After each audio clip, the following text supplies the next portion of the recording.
जो शरीयत हमें अता की, सबसे प्यारा दीन अल्लाह ने हमें अता किया। और कुरान में ऐलान कर दिया, इन्नद्दीना इंदल्लाहिल इस्लाम, फरमाया अल्लाह के यहाँ जो दीन है वो इस्लाम है। ये दीन अल्लाह का पसंद किया हुआ, रब का चुना हुआ, बंदों के लिए रब की जानिब से तोहफा है। अल्लाह ने तोहफा दिया है। कुरान में ऐलान कर दिया ये सबसे प्यारा दीन है, सबसे उम्दा दीन है। इस दीन के मानने वालों अपनी किस्मतों पर नाज करो। यूं तो अल्लाह हर इंसान से मोहब्बत करता है, हर इंसान से अल्लाह ताला हर अपने बंदे से प्यार करता है, वो चाहे मोमिन हो चाहे काफिर हो। सुन लीजिए, उलमा बैठे हैं तायीद करेंगे, अल्लाह ताला बंदों से बड़ा प्यार करता है और रब की रहमतें मुंतजिर हैं, काफिर के लिए मुंतजिर हैं कब इसे समझ में आए और पलट कर आए, तमाम माबूदाने बातिल को छोड़कर एक अल्लाह की इबादत करने लगे। जी बेशक। और मोमिन से रब की रहमतें मुंतजिर है कि मोमिन कब गुनाहों की लत और गुनाहों की आदत छोड़कर अल्लाह के रास्ते पर आए, सिराते मुस्तकीम पर गामजन हो जाए। अल्लाह ताला इतना हम पर करीम है, इतना हम पर करीम है, इतने करम फरमाता है, खुदा की कसम आप हैरान रह जाएंगे। हमारी जिंदगी की कोई औकात, कोई हैसियत है ही नहीं अगर अल्लाह का करम शामिल न हो, अगर अल्लाह की रहमतें शामिल न हो। इंसान का कोई भरोसा है? कितनी देर लगती है इंसान की जवानी पे नाज करने वालों, जवानी जाने में वक्त कितना लगता है। ताकत पे इतराने वाला सोचे ताकत कितनी देर की है, हुस्न पे इतराने वाला सोचे हुस्न कितनी देर का है। आखिरकार सब फना तो होने ही, जिंदगी की क्या हैसियत, क्या औकात। इसीलिए तो कहते हैं ना, जिंदगी कायदे से गुजारो, अल्लाह ने दी है। अब आप शरीक हो और जुड़े, मोहब्बत से बोले सुभान अल्लाह। सर्दी अगर लग रही है तो मेरा ख्याल है कि अभी इतनी सर्दी नहीं है, फिर भी अगर लग रही है तो कोई बात नहीं, चादर से हाथ ना निकालो, लेकिन जबान जरूर अपनी आप जो है अल्लाह ताला की पाकी बयान करने में इस्तेमाल करो। जोरदार आवाज में कहें सुभान अल्लाह। जिंदगी इतने सलीके से गुजारी जाए, जिंदगी इतने सलीके से गुजारी जाए, जैसे चादर कोई कांटों से उतारी जाए। क्या बात। परवरदिगारे आलम खालिक़े कायनात रब्बे लम यज़ल व ला यज़ाल का एहसान है। अल्लाह ताला ने जिंदगी अता फरमाई, सांसों का चलना बताता है अल्लाह ताला हम पर कितना करीम, कितना रहम फरमाने वाला, किस दर्जा अल्लाह का प्यार। याद रखना अजीजा ने गिरामी उल कद्र परवरदिगारे आलम खालिक़े कायनात। इसका डिले बंद करना भैया, ये झं झं झं झं झं झं जो हो रही है बंद करो, सीधा सीधा करो। हेलो हेलो, ये टाइमिंग बढ़ाओ डिले की। हेलो हेलो हेलो, टाइमिंग जो है ना इसकी वो स्लो करो उसे। हेलो हेलो हेलो हेलो, हाँ हेलो, ठीक है। अब जरा मोहब्बत से बोलें सुभान अल्लाह। सुभान अल्लाह। समझ में आ रही है बात आपको? ताजदारे मदीना वाली ये कायनात मुस्तफा जाने रहमत के प्यारे दीवानों, अल्लाह ताला ने बड़ा करम फरमाया, परवरदिगार ने बेशुमार एहसान किए हम पर। ये जिंदगी अल्लाह ने अता फरमाई, ये सांसों का चलना बता रहा है, ये दिल की धड़कनें बता रही हैं। अल्लाह ताला का पता मिल जाएगा, अपने अंदर झांक कर देख लो, रब के करम और उसकी अताएं समझ में आ जाएंगी। अपने अंदर झांक कर देख लो जी। परवरदिगारे आलम ने कितने एहसान फरमाए, अल्लाह ताला ने कितना करम किया। अल्लाह ताला ने कुरान मजीद में बंदों को मिजाज दिया, फरमाया वफी अनफुसिकुम अफला तुबसिरून।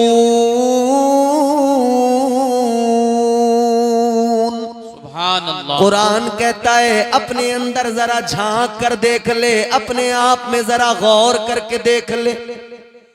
ऐ अल्लाह के बंदे अपने ऊपर नजर डाल, अपने ऊपर नजर डाल, खुद को जरा देख ले, खुद को देख, तुझे समझ में आएगा अल्लाह ताला ने तुझे बनाया, उसकी कुदरत तुझे समझ में आएगी। अल्लाह ने तेरी आंखों में जो रोशनी अता फरमाई, दुनिया की सारी टेक्नोलॉजी दम तोड़ जाएगी, सारे डॉक्टर सारा साइंस दम तोड़ देगा, मगर ऐसी रोशनी आंख में कोई नहीं डाल सकता।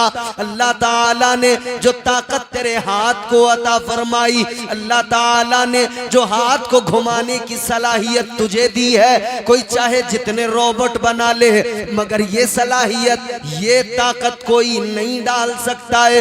अल्लाह ताला ने जो तुझे सूंघने की ताकत अता फरमाई है, जो अल्लाह ने अता फरमाई है, वैसी ताकत तुझे कोई अता नहीं कर सकता है।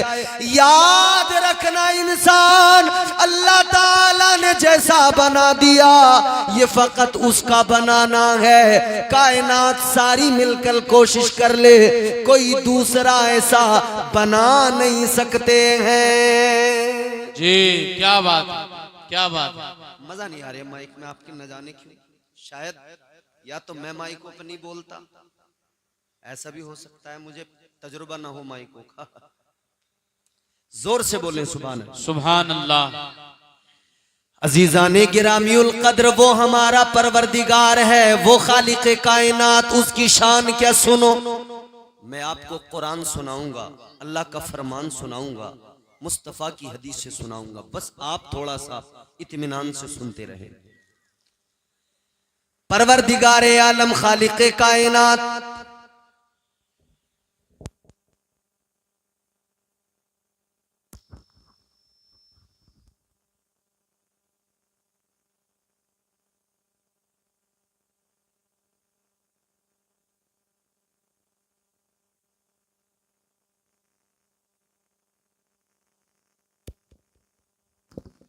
हेलो हेलो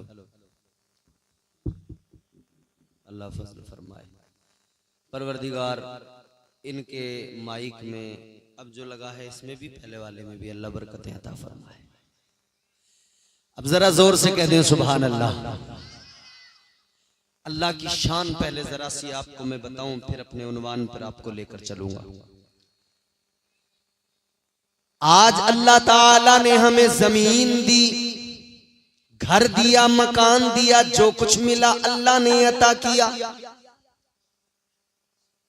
किसी के पास अगर 50 बीघा जमीन हो या 100 बीघा जमीन,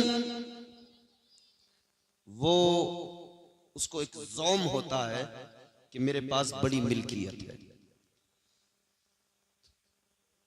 जमीन हो तब ज़ौम है, मकान अच्छा बन जाए तब ज़ौम है, आदमी मगरूर होता है। जी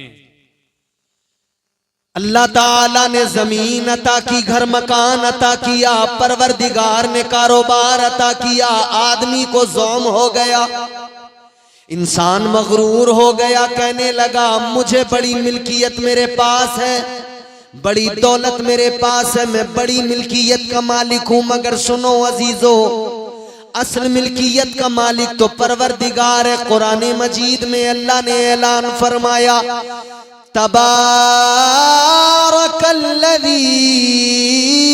बियदिहिल मुल्कु व हुवा अला कुल्ली शैइन कदीर। परवरदिगारे आलम ने ऐलान फरमाया, कुरान कहता है बड़ी बरकत वाली जात है परवरदिगार की, वही मुल्कों का मालिक, वही सारी कायनात का मालिक। जी परवरदिगारे आलम सारी कायनात का मालिक, वही हमारा खुदा, वही बादशाह, वही नवाजने वाला, वही अता करने वाला। उस परवरदिगार के बेशुमार एहसानात, मगर सबसे बड़ा एहसान ये कि अल्लाह ताला ने हमें अपने महबूब का उम्मती बना दिया। सबसे बड़ा एहसान ये अल्लाह ताला ने हम गुनहगारों को अपना प्यारा महबूब अता फरमाया।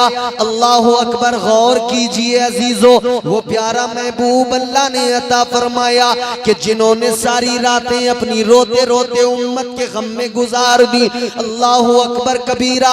मुस्तफा जाने रहमत के गुलामों, आज हमें जो कुछ मिला है अल्लाह ने अता किया है, मगर सदका मदीने वाले मुस्तफा का है। आज के जलसे में आने वालों, एक बात जरा तवज्जो से सुनना और दिल की तख्ती पे लिख के लेके जाना। परवरदिगार ने हमसे पहले भी न जाने कितनों को पैदा किया, पहले भी कितनी उम्मतें दुनिया में आई, मगर अल्लाह ने हम पर खुसूसी करम फरमाया। पहले वालों का हाल क्या था?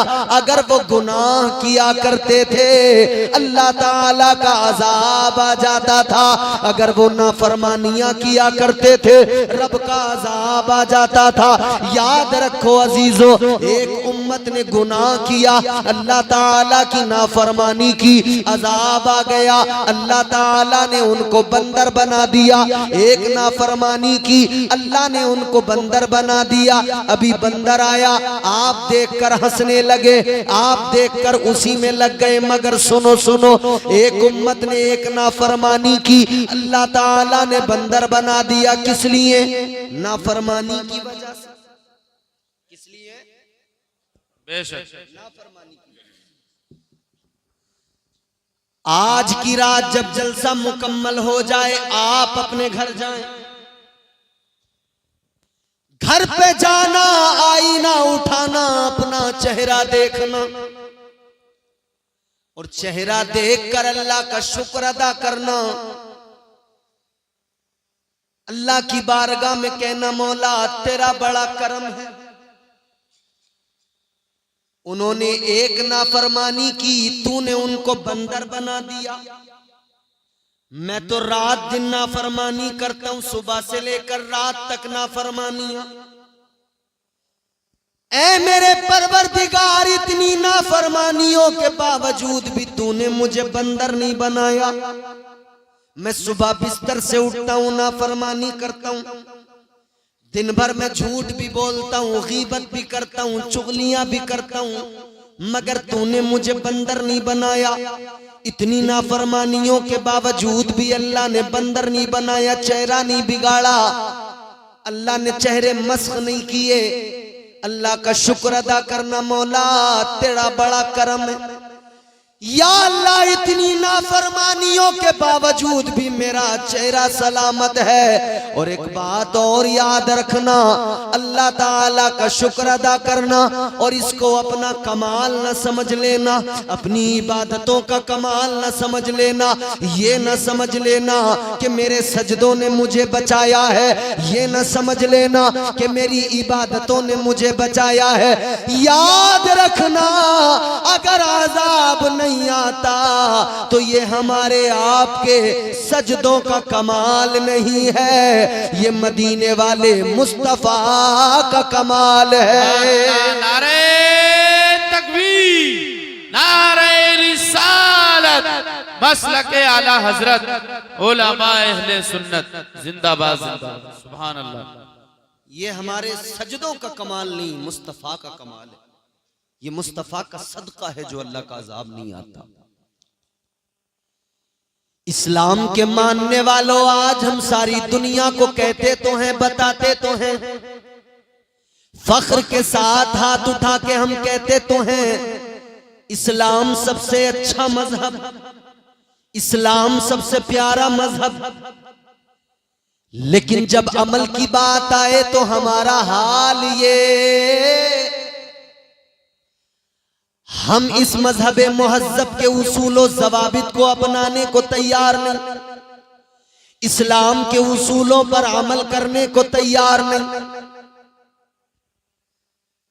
इस मजहब ने हम पर जो चीजें नाफिज की, मुस्तफा जाने रहमत के फरामीन के जरिए जो पैगामात हम तक पहुंचे, क्या है इस्लाम? इस्लाम यही है, आप ईमान लाने के बाद शरीयत मुस्तफा पर अमल करें। अल्लाह ताला ने नमाज फर्ज फरमाई 5 वक्त की। आपका काम हमारा काम कि हम 5 वक्त बाजमात नमाज अदा करें।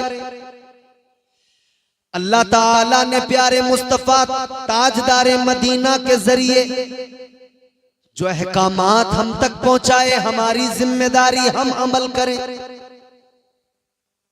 इस्लाम कहता है झूठ बोलना हराम है, हमारी जिम्मेदारी हम झूठ से परहेज करें। याद रखना अजीजों, आज सारी दुनिया के अंदर मुसलमान जिस हाल में है हम सब वाकिफ हैं। हम रोना भी रो रहे हैं, मगर एक ही कमी है। इतना सब होने के बावजूद भी हमने बदला नहीं है खुद को। अपने अंदर कोई बदलाव हम लेकर नहीं आए। काश हम देखते कि दुनिया में आज जो हमारी हालत है उसका जिम्मेदार कौन है? हम खुद हैं। परवरदिगारे आलम ने जो अहकामात नाफिज किए हैं, अगर हम उन पर अमल करने लग जाएं, खुदा की कसम, बलाओं को टालने वाली जात अल्लाह की, मुश्किलों को आसान बनाने वाली जात अल्लाह ताला की। ऐ लोगों, हमारा काम इतना, हम अल्लाह ताला के नाफिज करदा उसूलो ज़वाबित कवानीन पर अमल करने लग जाए। नमाज इस्लाम में हमको 5 वक्त की अल्लाह ताला ने अता फरमाई, फर्ज फरमाई। नमाज पढ़ने लग जाए ताकि नमाज जब हम नमाज में सर झुकाए, हमारा रब हमारी पेशानियों को झुकता हुआ देखकर, हमारी पेशानियों को जमीन पर देखकर राजी हो जाए। अजीज़ाने गिरामीउल कद्र, आज मुसीबत आई हुई है। आज हालात ये है, एक के बाद एक मस्जिदों पर हमला किया जा रहा है, मगर याद रखना आज हम रो रहे हैं मस्जिदों का रोना, लेकिन फिर भी नमाज पढ़ने को तैयार नहीं, फिर भी पेशानियां झुकाने को तैयार नहीं, फिर भी रब के हुजूर सजदा करने को तैयार नहीं। ताजदारे मदीना ने नमाज की अहमियत बयान फरमाई। परवरदिगारे आलम के प्यारे महबूब ने नमाज का मकाम बयान किया। इधर सुनो, मेरी तरफ देखो। अल्लाह ताला ने नमाज फर्ज फरमाई, मुस्तफा ने ऐलान फरमा दिया। आका ने फरमाया नमाज मेरी आंखों की ठंडक है। ऐ मस्जिदों को बचाने वालों, पहले अपनी पेशानियां मस्जिदों में झुकाओ। मस्जिदों के लिए सिर्फ मैदान में आकर शोर करना काफी नहीं होता, बल्कि पहले मस्जिदों में सर भी झुकाना होता है। और इतना सब होने के बावजूद भी, इतना सब देखने के बावजूद भी हमको क्या चाहिए था कि आज वहां ऐसा हुआ है।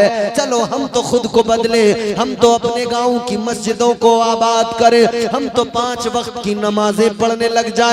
लेकिन अफसोस बराबर है, नमाज पढ़ने को हम तैयार नहीं। अफसोस बराबर है, एक वक्त भी सर झुकाने को हम तैयार नहीं। अल्लाह अकबर कबीरा। आओ अजीजों, मैं एक बात बताता हूँ। आज अगर आपका कहना यह है कि नमाज में जाने नहीं देता शैतान, या नमाज में दिल नहीं लगता हमारा, तो याद रखना मेरे आका ने नुस्खा बता दिया, ताजदारे मदीना ने तरीका बता दिया। आप नमाज को आइए, आप कम अज कम आकर नमाज पढ़ना तो शुरू कीजिए। धीरे धीरे धीरे धीरे इस दिल में नमाज की मोहब्बत और अहमियत खुद ब खुद अल्लाह डाल देगा, और नमाज में दिल भी लगने लगेगा, नमाज में दिल भी लगने लगेगा। क्योंकि कुरान ने खुद ऐलान किया, अल्लाह ताला ने फरमाया, इन्नस्सलात तन्हा अनिल फहशाई वल मुनकर। अल्लाह ने फरमाया नमाज बेहयाइयों से, बुरी बातों से रोकती है। सुभान अल्लाह, सुभान। एक अकेली नमाज है, मगर रोकती है न जाने कितनी बुराइयों से। मजे की बात मैं आपको बताऊं,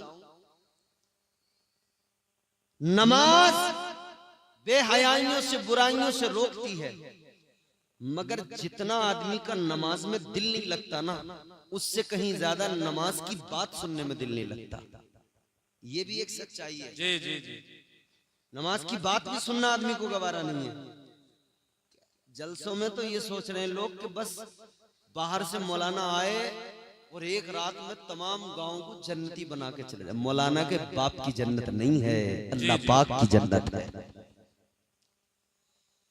दुनिया भर का कोई भी मौलवी आए, आपको एक रात में जन्नती नहीं बना सकता। याद रखना, जन्नत अल्लाह ताला की, मालिक मुस्तफा। जन्नत में जाना है तो उसी तरीके से जाओगे जो तरीका मुस्तफा ने अता फरमाया है। सुभान अल्लाह, सुभान। एक शख्स मेरे हुजूर की बारगाह में आया, आका की बारगाह में आया। एक शख्स कहने लगा, हुजूर कलमा तो पढ़ लूं, ईमान तो ले आऊंगा, मगर नमाज नहीं पढ़ूंगा। सुने, बहुत तवज्जो से सुने। इसका मतलब यह है कि नमाज वाकई इंसान की तबीयत पे उसे वक्ती तौर पर गिरा तो गुजरती है, मगर इसके फवाइद बड़े हैं। सुभान अल्लाह। और जब एक बार इंसान आदी हो जाए तो फिर उसका दिल भी नहीं लगता है बगैर नमाज के। नौजवानों, जलसा कराने वालों, मुबारकबाद है, मगर सुनो सुनो, जिस तरह से जलसे करा रहे हो इसी तरह से मस्जिदों में और जाने लगो, नमाजी और बन जाओ। खुदा की कसम, इधर तुम जलसे भी करा रहे हो और मस्जिदों में जाओगे, नमाज पढ़ोगे, खुदा की कसम तुम्हारी पेशानियों से सजदों का नूर नजर आएगा। सारी दुनिया जब नौजवान को, इस नमाजी को देखेगी, इसका खौफ दुनिया पे ऐसा होगा, कोई आंख मिलाने वाला नहीं होगा। वो जिन्होंने दुनिया को फतह किया, वो जिन्होंने दुनिया पे इस्लाम का परचम लहराया, वो बेनमाजी नहीं थे, सब नमाजी थे। सुभान अल्लाह, सुभान अल्लाह, सुभान अल्लाह। बहुत। जिन्होंने कैसर और किसरा को फतह किया था, जिन्होंने रोम की हुकूमत का तख्ता पलट दिया था, वो बेनमाजी नहीं थे, सब नमाजी थे। हम तो चैनो सुकून की जिंदगी गुजार रहे हैं, फिर भी नमाज नहीं पढ़ते। उन्होंने तो तलवारों के साये में नमाजें अदा की। हम तो बड़े मजे की जिंदगी गुजार रहे हैं, गोश्त से रोटी खा रहे हैं, बिरयानियां खा के नमाज नहीं पढ़ रहे। उन्होंने सूखे हुए चमड़े पानी में भिगो भिगो कर उनको चबा चबा कर पेट की आग बुझाई, या कुछ ना मिला तो फाके किए, मगर फिर भी उन्होंने नमाजें अदा की, फिर भी उन्होंने सजदे किए। ये उनकी बात थी। आज हम चाहते तो ये है दुनिया को फतह कर ले, मगर एक वक्त नमाज पढ़ने को तैयार नहीं। इरादा तो ये है कि हम सारी दुनिया को फतह कर लें, मगर नमाज एक वक्त की पढ़ने को तैयार नहीं। एक शख्स हुजूर की बारगाह में आया, कहने लगा, हुजूर कलमा तो मैं पढ़ लूंगा, मगर नमाज नहीं पढ़ूंगा। ईमान तो ले आऊंगा, मगर नमाज नहीं पढ़ूंगा। आका ने फरमाया, अच्छा नमाज नहीं पढ़ोगे? कहा नहीं पढ़ूंगा। तो हुजूर ने पता क्या फरमाया? हुजूर ने फरमाया, चलो एक काम करो, तुम कलमा पढ़ो, बस 40 दिन नमाज पढ़ लो, उसके बाद में तुम्हारी मर्जी, मत पढ़ना। बोलो ना सुभान अल्लाह, सुभान अल्लाह, जोर से बोलो। कितने दिन आका ने फरमाया? बस 40 दिन नमाज पढ़ो, बस 40 दिन पढ़ लो। ताजदारे मदीना वाली ये कायनात मुस्तफा जाने रहमत ने फरमाया, 40 दिन नमाज पढ़ लो, फिर तुम्हारी मर्जी, मत पढ़ना। इतना सुना तो कहने लगा, चलो इतना तो कर ही लूंगा, 40 दिन में क्या है, पढ़ लूंगा जी। मुस्तफा जाने रहमत ने कलमा पढ़ाया, उसने कलमा पढ़ा, ईमान ले आया। सुभान अल्लाह। कलमा पढ़ लिया, 40 दिन नमाजें पढ़ने को राजी हो गया, कहने लगा पढ़ लूंगा। पहला दिन 5 वक्त बाजमात नमाज अदा की।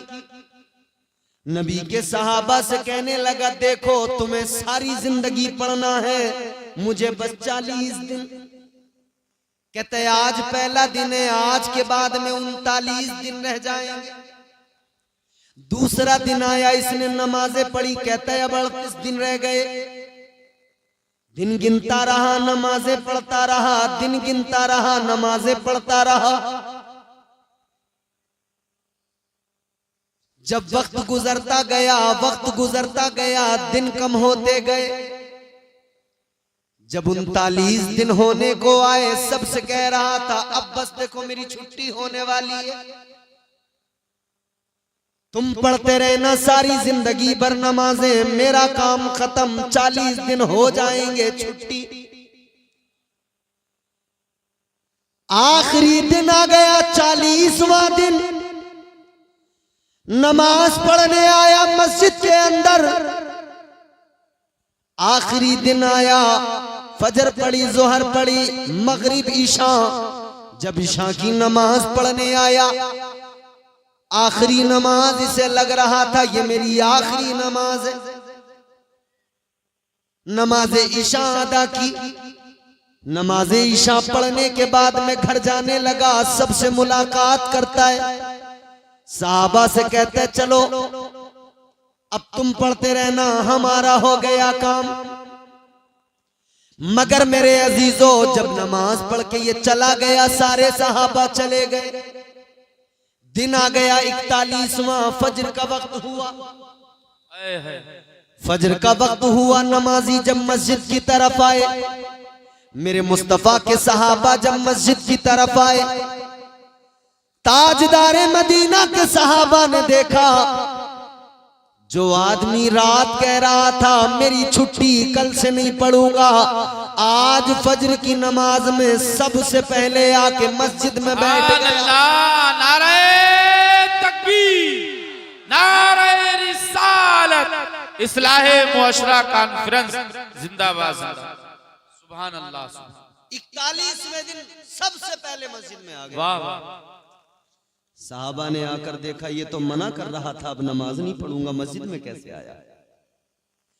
मेरे मुस्तफा जाने रहमत के प्यारे दीवानों, गौर करो, 41वां दिन है, सबसे पहले मस्जिद में आ गया, मस्जिद में बैठ गया।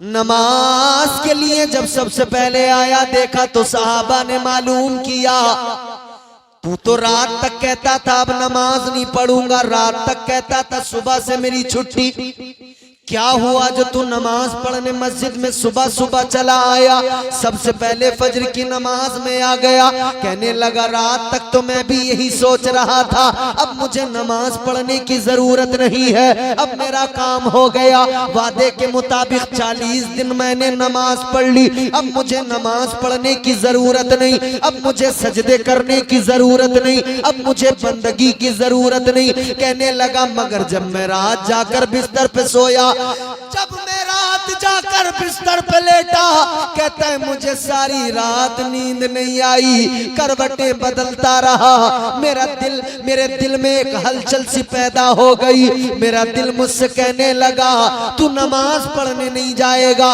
वो नमाज जो नबी की आंखों की ठंडक है। मेरा दिल मुझसे कहने लगा तू नमाज पढ़ने नहीं जाएगा, वो नमाज जिस नमाज में तेरी तबीयत को शादगी मिलती है, तेरी तबीयत को आराम मिलता है, तेरे दिल को सुकून मिलता है। कहता है सारी रात में बिस्तर पे करवटें बदलता रहा, सारी रात नींद नहीं आई, सारी रात करवटें बदलने के बाद में इस नतीजे पे पहुंचा कि अब नमाज के बगैर मुझसे रहा नहीं जाएगा। कहने लगा 40 दिन की नमाज ने मुझे ऐसा बदल दिया, अब कोई मुझे रोकेगा तब भी मैं रुक नहीं पाऊंगा, बल्कि अब मैं जब नमाज पढ़ूंगा तभी मेरे दिल को सुकून आएगा।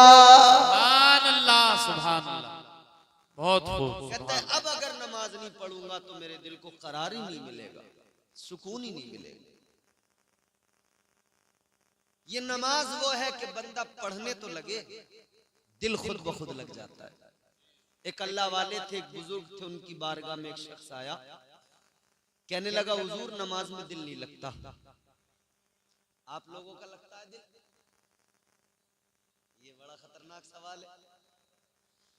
लगता तो पांचों वक्त की पढ़ते, नहीं पढ़ते हो तो मतलब साफ है कि लगता नहीं है। मगर सुनो, जिनका नहीं लगता है उनके लिए बात बता रहा हूं, बड़े फायदे की बात बता रहा हूं, जिनका नमाज में दिल नहीं लगता है। अल्लाह वाले की बारगाह में एक आने वाला आके कहने लगा नमाज में दिल नहीं लगता, क्या करूं? अल्लाह वाले ने फरमाया सुन, नमाज में अगर तेरा दिल नहीं लगता तो तुझे खुशखबरी सुना रहा हूं। कहा कैसी खुशखबरी?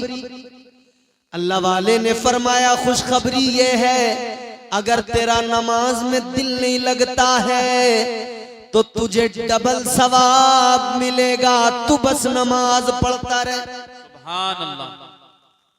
नमाज में दिल भले नहीं लगता है मगर तू पढ़ता रहे, तुझे डबल सवाब मिलेगा। कहने लगा हुजूर डबल कैसे?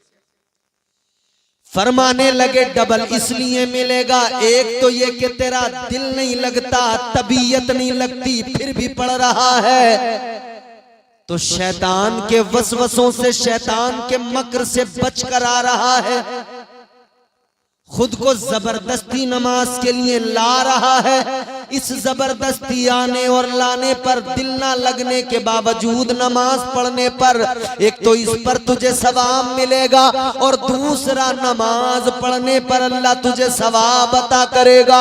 फरमाने लगे अगर तेरा दिल नमाज में नहीं लगता और ज्यादा पढ़, अल्लाह ताला डबल सवाब अता फरमाएगा। परवरदिगार तुझे मजीद सवाब अता फरमाएगा। याद रखना अजीजो, अगर दिल नहीं लगता है और ज्यादा पढ़ो ताकि अल्लाह ताला डबल सवाब अता फरमाए। तो इस्लाम का पहला ज़ाब्ता तो यह है कि आप नमाजी बने। पहला उसूल तो यह है कि बंदा नमाजी बने। लेकिन हमने मुआशरे में ऐसे भी लोग देखे जो नमाजी तो हैं, नमाज तो पढ़ते हैं मगर नमाजों को बचा नहीं पाते। जितना जरूरी नमाज पढ़ना, उसको बचाना भी उतना जरूरी। पहली चीज ये, आदमी नमाज पढ़े तो उसकी नमाज की क्वालिटी ये हो कि उसकी नमाज उसे बुराइयों से बचाए, उसकी नमाज उसे बेहयाइयों से बचाए, उसकी नमाज उसे गीबत करने से बचाए, चुगली करने से बचाए। हमने तो अपने मुआशरे में देखा है, आदमी मस्जिद से नमाज पढ़ के निकलता है, दरवाजे पे आके झूठ बोलने लगता है। आदमी मस्जिद से नमाज पढ़ के निकला, किबला मस्जिद के दरवाजे से उसने गीबत करना शुरू कर दिया। कोई और भी नहीं मिला तो इमाम की।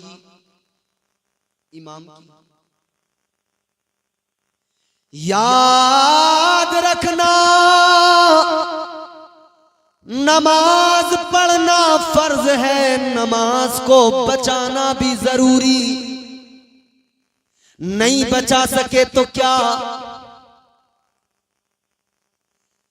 कबूल करना न करना परवरदिगार का काम है, अमल करना हमारा काम। इस्लाम ये कि हम ईमान लाने के बाद में शरीयत पर अमल करें, ईमान लाने के बाद में नमाजें पढ़ें, इबादत करें, बंदगी करें, अल्लाह से डरें।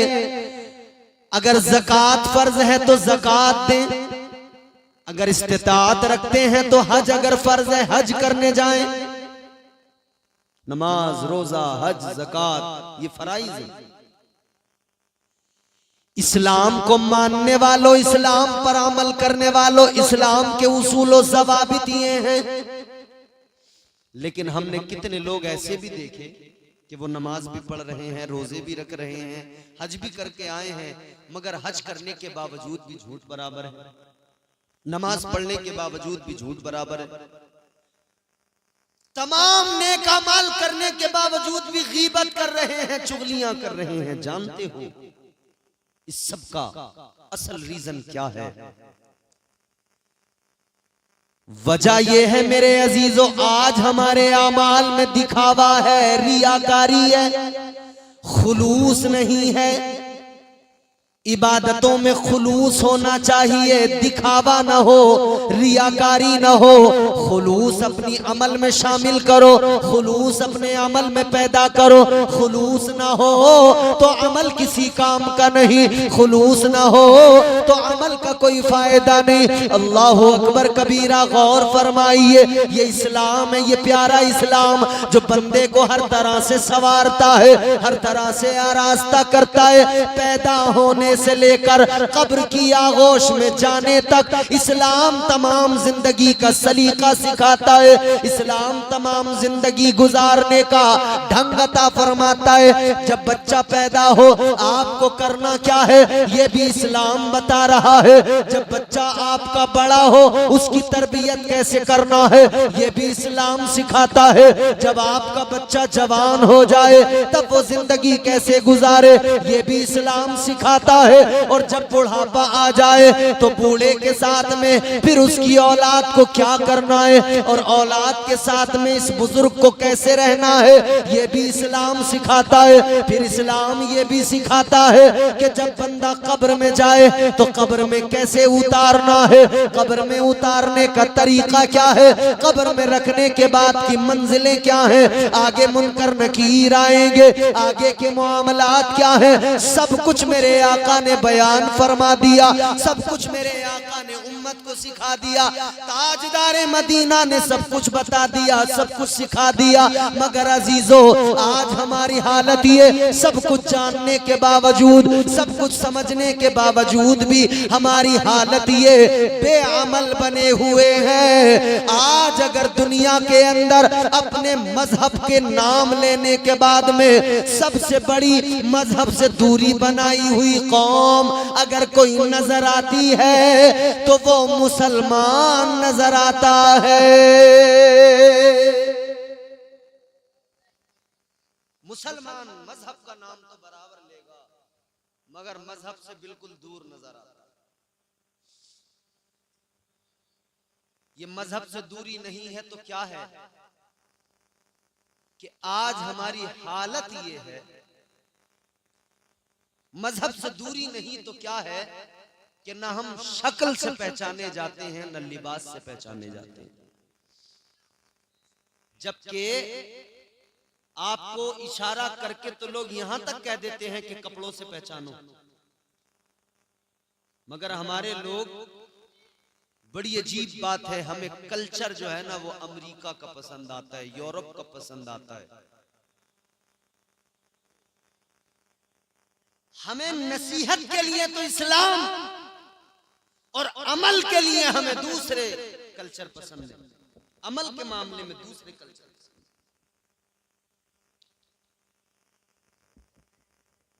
कल्चर की बात जहां तक है ना,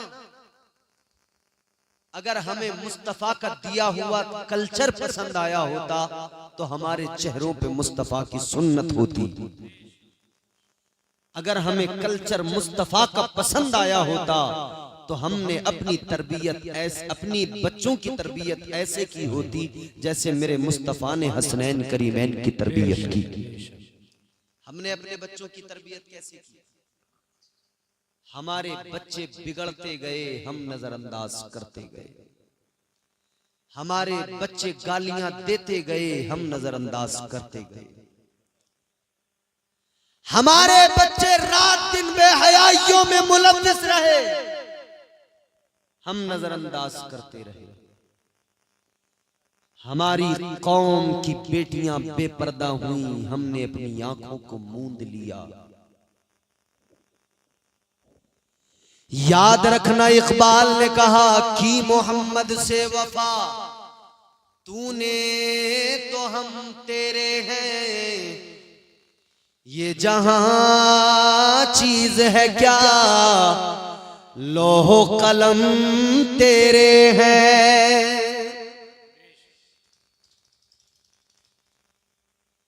सरकारे मदीना ताजदारे दो आलम मुस्तफा जाने रहमत सल्लल्लाहु ताला अलैहि वसल्लम से वफा कीजिए।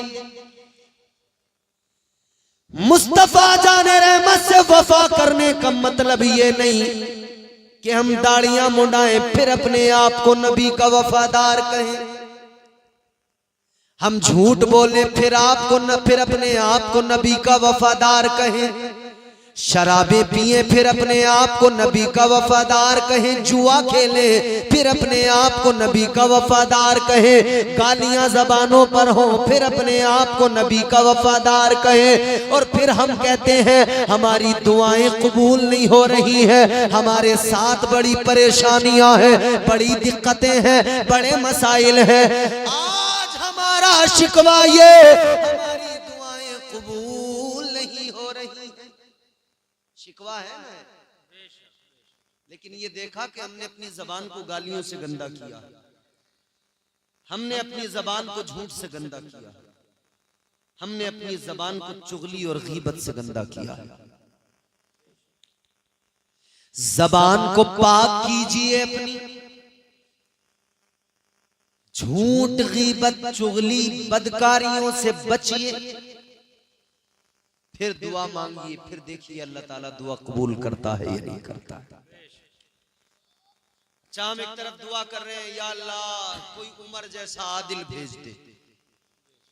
मुसलमानों की हालत बड़ी नाजुक है। हम दुआ कर रहे हैं या अल्लाह कोई सलाहुद्दीन अय्यूबी पैदा कर दे। शहपुरा वालों एक जुमला सुनो, बेपर्दा औरतों की गोद में सलाहुद्दीन अय्यूबी पैदा नहीं होते। बेपर्दा और आवारा मिजाज औरतों की आगोश में उमर जैसा आदिल पैदा नहीं होता, हुसैन जैसा शहीद आजम पैदा नहीं होता। उसके लिए माँ हजरत फातिमा जैसी चाहिए, उसके लिए माँ वो चाहिए जो पाक दामन हो, पाकीज़ा हो, जो रातों को जागकर सजदे करने वाली, अपने रब को मनाने वाली हो। माँ भी ऐसी चाहिए, तब वो पैदा होंगे। आज हमारी माएं जैसी हमारी मुआशरे की औरतें वैसे बच्चे। जब औरतें नाच रही हैं तो बच्चा भी पैदा होती नाच रहा है।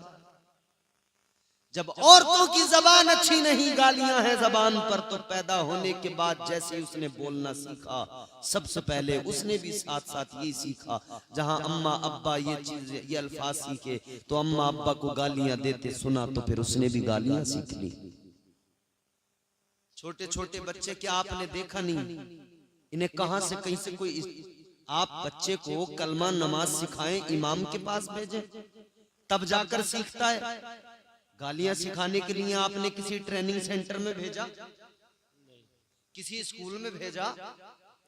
बताइए, किसी स्कूल में भेजा कि यहां पे गालियां सीखेगा? नहीं ना, खुद सीखा। कैसे सीखा?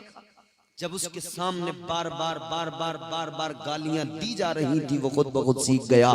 इसी तरह से अगर उसके सामने बार बार कुरान पढ़ा जाता, वो खुद ब खुद कुरान पढ़ने वाला बन जाता। अगर उसके सामने उसकी माँ नमाज पढ़ती, बाप नमाज पढ़ता, वो देखता, उसकी आंखें बार बार उस मंजर को देखती, वो भी मुसल्ला बिछा के नमाज पढ़ने वाला नमाजी बन जाता। हम बच्चों को जो कहते हैं ना कि हमारे साहब नौजवान बिगड़ गए, नौजवान बिगड़ गए, नौजवान नहीं बिगड़े, पहले हमारे बुढ़े बिगड़े तब नौजवान बिगड़े। बुरा ना माने मेरी बात, पहले हमारे बुजुर्ग बिगड़े तब नौजवान बिगड़े, क्योंकि इन बुजुर्गों ने जब इनके सामने गालियां दी, ये कभी बच्चे थे, ये बचपन से जब बड़ों की गालियां सुनते आए तो इनकी जबानों पर भी गालियां आ गई। जब बड़ों से इन्होंने बचपन से देखा कि हमारे जो बड़े थे आज बुजुर्ग हुए हैं, कल जब हमने इन्हें देखा था ये डांस करते थे, तो फिर नौजवान भी वही सीखा है डांस करना। कल जो करते देखा था आज का नौजवान वही कर रहा है। याद रखना मेरे अजीजों, जिम्मेदारी हमारी है, हम कैसे तरबियत करते हैं अपने बच्चों की, जिम्मेदारी हमारी है। जैसे हमने जरूरी समझा है कि बच्चे के लिए जमीन खरीदना है, जैसे हमने जरूरी समझा है बच्चों के लिए मकान बनाना है, जैसे हमने जरूरी समझा है बच्चों की शादियां करना है, जैसे हमने जरूरी समझा है बच्चों के लिए अच्छे इंतजामात करने हैं, जैसे हमने जरूरी समझा है इन सारी चीजों को, वैसे ही काश हमने जरूरी समझा होता कि बच्चों की तरबियत अच्छा करना है, हमने समझा होता अपने बच्चों को काबिल बनाना है, हमने समझा होता बच्चों को बुरे माहौल से बचाना है, बच्चों को गंदे माहौल से बचाना है, हमने अपने ऊपर लाजिम कर लिया होता हम अपने बच्चों को कुरान का कारी बनाएंगे, हम अपने बच्चे को दीन का इल्म देंगे, हम अपने बच्चे को मुस्तफा की शरीयत से वाकिफ कराएंगे, ताकि हमारा बच्चा कल बड़ा होकर डांसर ना बने बल्कि ये मुस्तफा का आशिक बने, और ये झूमे तो किसी दुनिया के बेहया और बदतमीज किसी सिंगर के गाने पे नहीं, बल्कि ये झूमे तो मुस्तफा की नातों को सुनकर झूमता नजर आए, मुस्तफा जाने रहमत के नगमे सुनकर झूमता नजर आए, और कुरान की आयतों को सुनकर झूमता नजर आए। नारे तकबीर, नारे रिसालत, मसलके आला हजरत मौलाना इम्तियाज साहब क़िबला, नारे तकबीर। तरबियत करना हमारी जिम्मेदारी, ईमानदारी के साथ खुद फैसला करें। बात को खत्म करते हैं। एक बात और मैं आपको बताऊं, मैं किसी की बुराई, किसी के बारे में कुछ बोलना नहीं चाहता कभी भी। मैं चाहता हूं सब मुझसे खुश रहें, मगर माजरत के साथ एक बात जरूर कहता हूं, होता है कभी कभी वैसे तो गड़बड़ हो ही जाती है, लेकिन फिर भी शायद मैं ये तो नहीं कहता कि साहब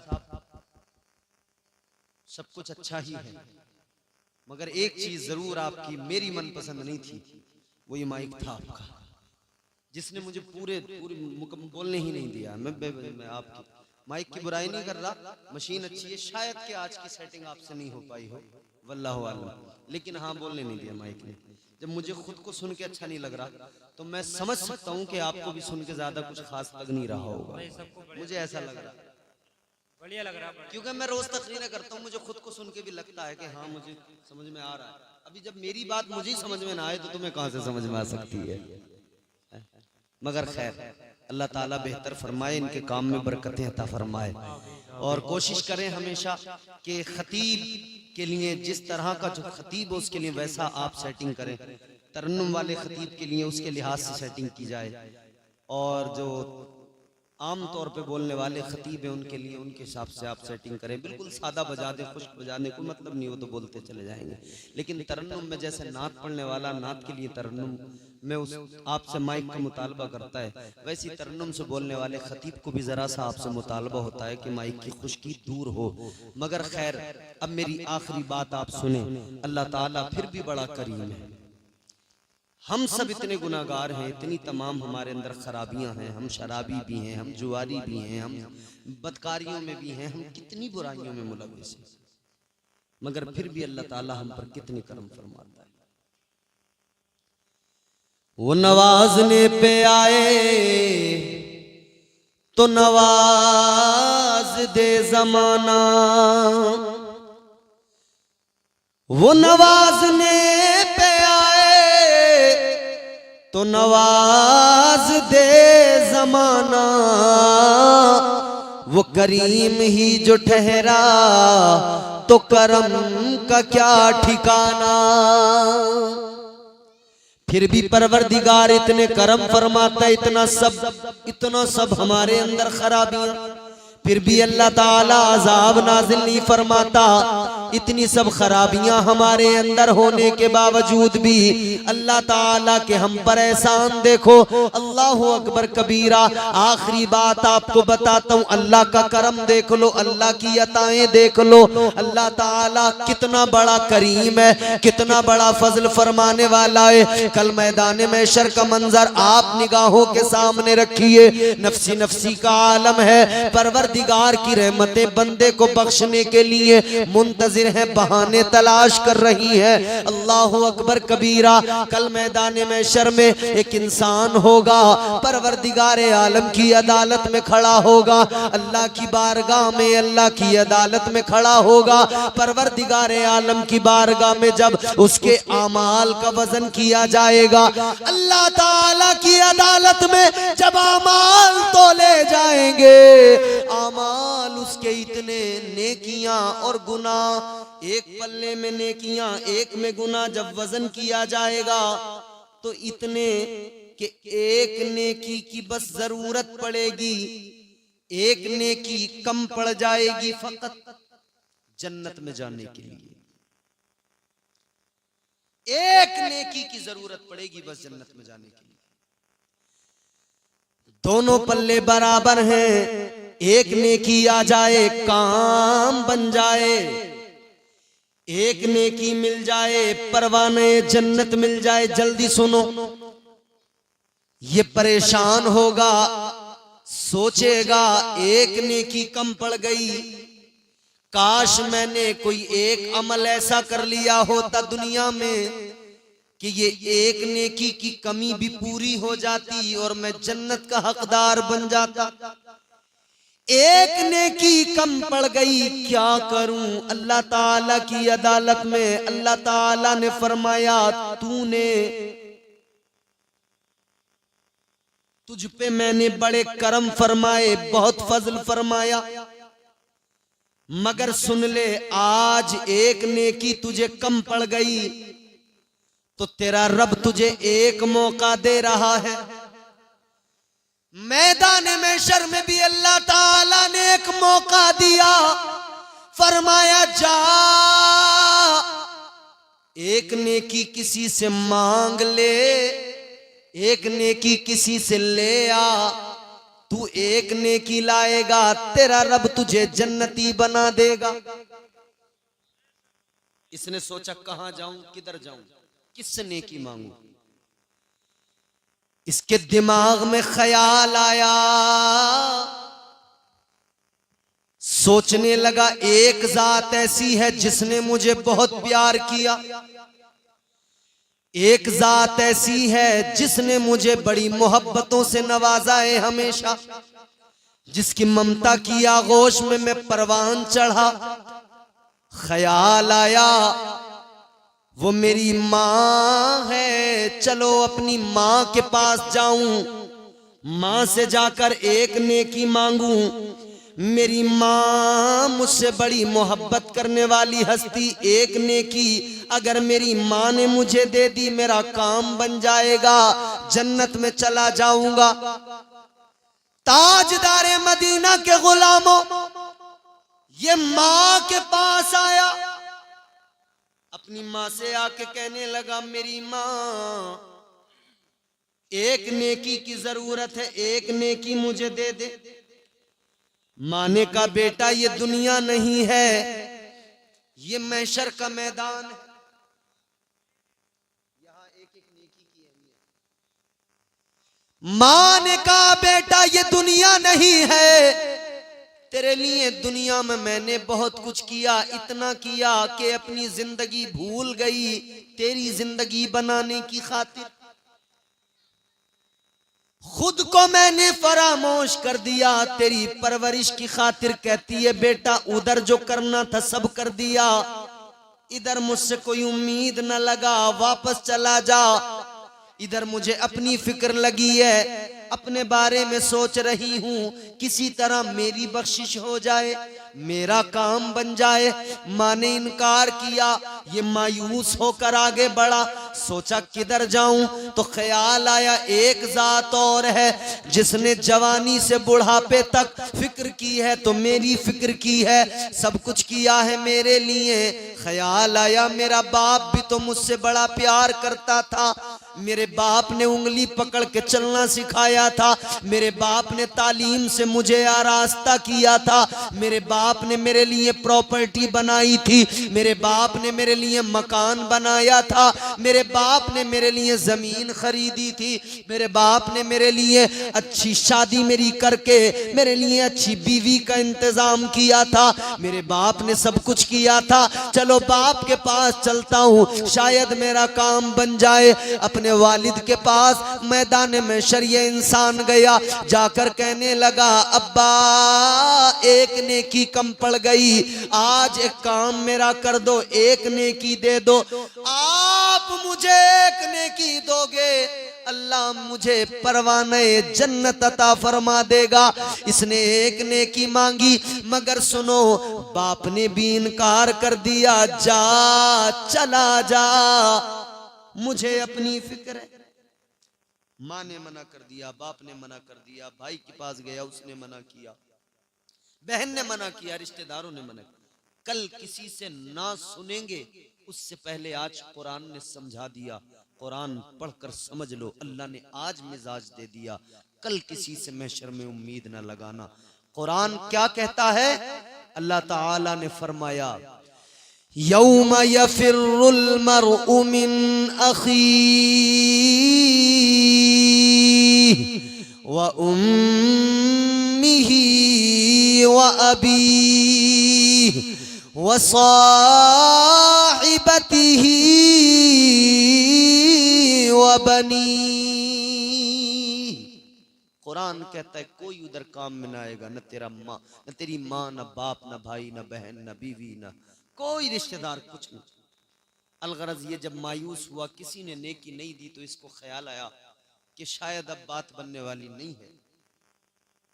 कहता है अब तो मुझे दोज़ख में जाना ही है, क्योंकि नेकी नहीं मिली तो जन्नत में कैसे जाऊंगा। ख्याल आया अब काम नहीं बनेगा, तो खुद ही सर झुकाया, शर्मिंदा हुआ, मायूस हुआ और दोज़ख की तरफ चल पड़ा। जब ये चला, रास्ते में इसे एक और मिला, उसने इसके चेहरे को देखा, कहा क्या हुआ, बड़ा गमगीन है। कहने लगा गम क्यों ना हो मुझे, परेशान क्यों ना हो जाऊं मैं, एक नेकी कम पड़ गई, एक नेकी फकत, जिसकी वजह से मैं जन्नत में जाने से रुक गया। उसने कहा एक कम पड़ी है ना, इसका मतलब नेकियां तो इतनी हैं तेरे पास कि एक और हो तो तू जन्नत में चला जाए। हैं तेरे पास नेकियां, बस एक कम पड़ी है। वो कहने लगा तू इतना मायूस है, मेरी हालत देख, मेरे पास क्या है, सिर्फ गुनाह, सिर्फ गुनाह, कोई नेकी ही नहीं है। कहा मतलब?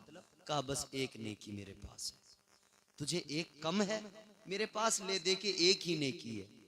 कहने लगा चल तू बड़ा मायूस है, एक नेकी से मैं तो जन्नत में जाने वाला हूं नहीं, मगर तेरा काम जरूर बन जाएगा, तू तो जरूर जन्नत में चला जाएगा।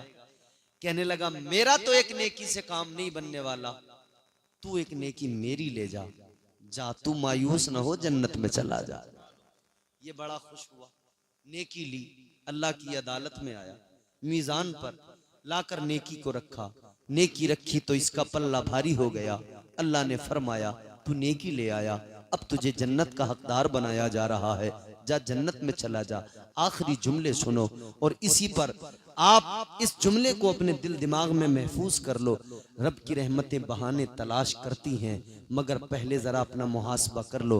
मगर अल्लाह ताला कितना बड़ा करीम है ना, कितना बड़ा प्यार करने वाला, उससे ज्यादा कौन हमें मोहब्बत कर सकता है। इधर ये नेकी लेके आया, अल्लाह ने फरमाया तू जन्नत का हकदार, चला जा। ये जन्नत की तरफ चला, अभी काम बना है, बड़ा खुश हुआ है, अब ये जन्नत की तरफ चला है। अल्लाह ताला ने फरमाया जरा रुक जा।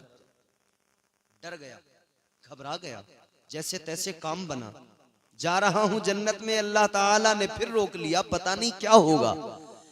परवरदिगारे आलम ने फरमाया जाते जाते एक बात बता कर जा, ये जो नेकी तू लेकर आया किसने तुझे दी, कहां से लेकर आया। मैदान में शर्म नफ्सी नफ्सी का आलम है, मगर तुझे ऐसे माहौल में किसी ने नेकी दी है, कौन है वो, किसने दी, कहां से लाया। अब इसने सारा माजरा सुनाया, या अल्लाह फला आदमी मिला, उसने दी। अल्लाह ताला ने फरमाया एक काम कर, जन्नत में तो तू जाएगा मगर जाने से पहले उसे जरा लेकर आ जिसने तुझे एक नेकी दी, उसे जरा बुला कर ला। ये दौड़ के गया, कहने लगा, उसको जाकर मिला, उससे जाकर कहने लगा चल तुझे रब की अदालत में जाना है, अल्लाह ने बुलाया है, चल परवरदिगार आलम ने बुलाया है। इसने जैसे ही कहा वो साथ आया रब की अदालत में। परवरदिगार ने फरमाया तूने इसको नेकी दी, या अल्लाह मैंने दी।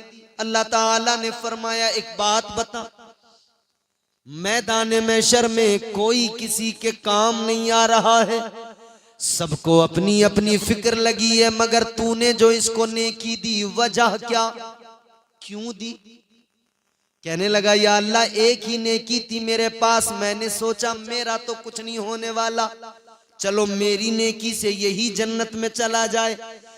परवरदिगार ने फरमाया मैदान महशर में तूने इसे एक नेकी देकर सखावत का मुजाहिरा किया, सखावत तूने दिखाई। अल्लाह ने फरमाया अब जरा ये बता सबसे बड़ा सखी कौन है, सबसे बड़ा सखी कौन? ये कहने लगा या अल्लाह सबसे बड़ा सखी तो तू है, तुझसे बड़ा सखी तो कोई नहीं। ऐ मेरे परवरदिगार तुझसे बड़ा कायनात में सखी कोई नहीं। अल्लाह ने फरमाया तो सुन ले, जब सबसे बड़ा सखी मुझे मानता है तो सुन ले, तेरी सखावत ये कि तूने एक नेकी देकर इसे जन्नती बनाया, और तेरे रब की सखावत ये कि तेरा रब तेरी इसी अदा पर तुझे जन्नती बना रहा है। वो नवाजने पे आए तो नवाज दे जमाना, वो करीम ही जो ठहरा तो करम का क्या ठिकाना। याद रखो अजीजो अल्लाह ताला बड़ा करीम है, मगर हमें चाहिए हम अपने रब के करीब हों, इस्लाम को पूरी तरह से अपनी जिंदगियों में दाखिल और शामिल करें, इस्लाम के उसूलों ज़वाबित पर अमल करें, इंशाअल्लाह ताला दुनिया भी संवर जाएगी, आखिरत भी संवर जाएगी। अल्लाह ताला ने एक अमल की तौफीक दे, परवरदिगार हमें बुराइयों से बेहयाइयों से महफूज फरमाए। अस्तगफिरुल्लाह रब्बी मिन कुल्लि ज़ंबिन व अतूबु इलैह। कलमा शरीफ पढ़े ला इलाहा इल्लल्लाहु मुहम्मदुर रसूलुल्लाह सल्लल्लाहु अलैहि वसल्लम व मा अलैना इल्लल बलाग। अस्सलामु अलैकुम।